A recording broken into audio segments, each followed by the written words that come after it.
Assalamualaikum warahmatullahi wabarakatuh. Perkenalkan, kami dari kelompok 4 ingin membahas tentang layanan penguasaan konten.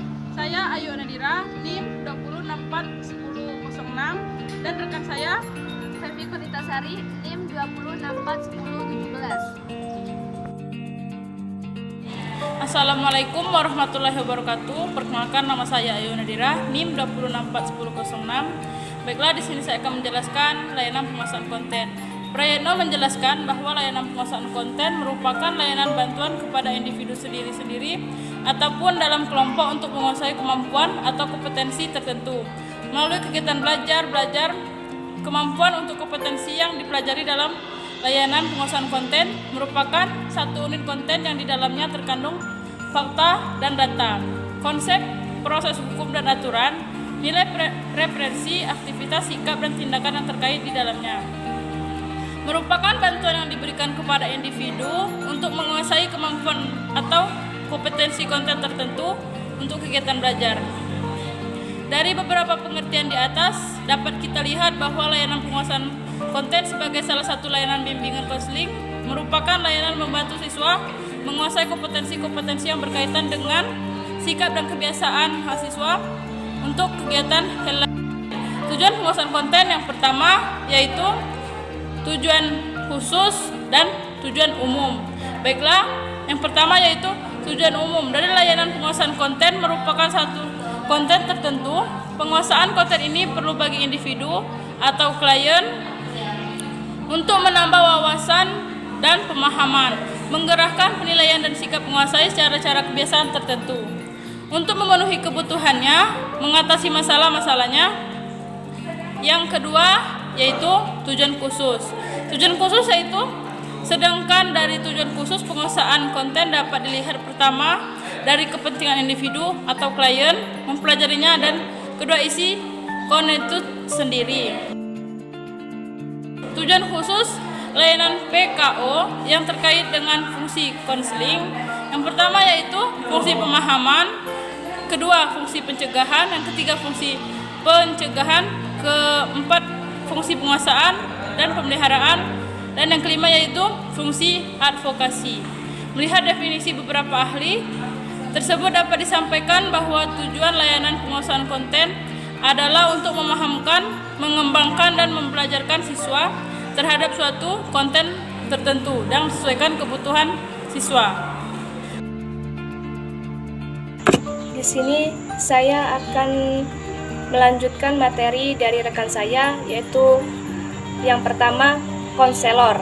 Konselor adalah tenaga ahli penyelenggaraan layanan penguasaan konten dengan menggunakan berbagai modus dan media layanannya.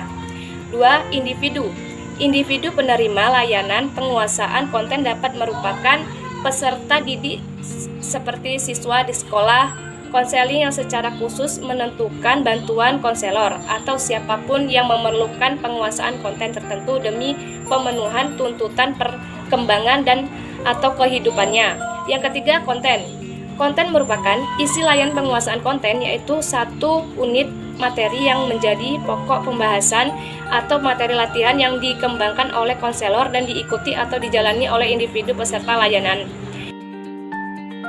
Dan teknik menurut Higetouch, yang pertama yaitu sentuhan-sentuhan tingkat tinggi yang mengenai aspek-aspek kepribadian dan kemanusiaan peserta layanan, terutama aspek-aspek afektif, sikap, nilai, dan moral melalui implementasi oleh konselor.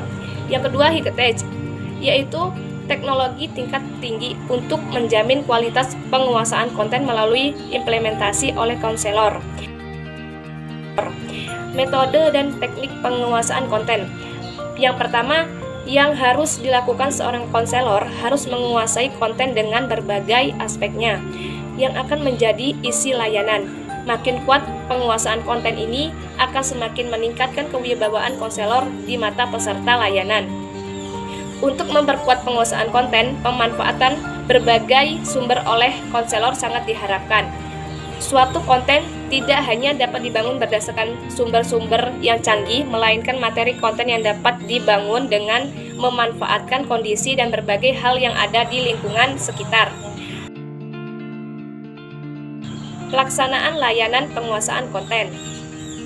Layanan penguasaan konten atau PKO merupakan layanan bantuan kepada individu, siswa, baik sendiri maupun kelompok, untuk menguasai kemampuan atau kompetensi tertentu melalui kegiatan belajar. Menurut Ermis Suryana, dalam buku bimbingan dan konseling, materi yang dapat diangkat melalui layanan penguasaan konten yang pertama yaitu mengembangkan pemahaman tentang diri, terutama pemahaman sikap, sifat, kebiasaan, bakat, dan minat. Yang kedua, mengembangkan kemampuan berkomunikasi, bertingkah laku dalam hubungan sosial dengan teman sebaya. Yang ketiga, mengembangkan sikap dan kebiasaan dalam disiplin belajar dan berlatih secara efektif dan efisien. Yang keempat, mengembangkan sikap dan kebiasaan dalam disiplin belajar. Yang kelima, membantu memantapkan pemilihan karir yang hendak dikembangkan melalui orientasi dan informasi karir, orientasi dan informasi dunia kerja. Asas layanan penguasaan konten. Layanan penguasaan konten pada umumnya bersifat terbuka. Asas yang paling diutamakan adalah asas kegiatan, dalam arti peserta layanan diharapkan benar-benar aktif mengikuti dan menjalani semua kegiatan yang ada di dalam proses layanan. Peserta yang secara aktif telah mengikuti kegiatan pemberian layanan tentunya secara sukarela mengikuti pemberian layanan. Keterbukaan dari peserta layanan juga dibutuhkan agar pelaksanaan layanan berjalan dengan lancar, agar pemecahan masalah dapat ditemukan.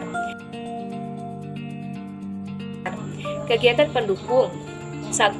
Aplikasi instrumentasi.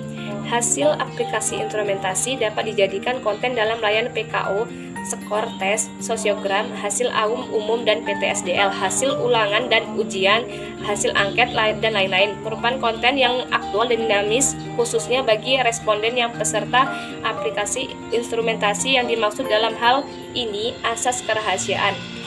Yang kedua, himpunan data. Sama dengan hasil aplikasi instrumentasi, data yang tercantum di dalam himpunan data dapat dijadikan konten yang dibawa ke dalam layanan PKO. 3. Konferensi kasus, kunjungan rumah dan alih tangah kasus. Ketiga, kegiatan pendukung tersebut di atas pada umumnya ditempuh apabila peserta PKO memerlukan tindak lanjut tertentu.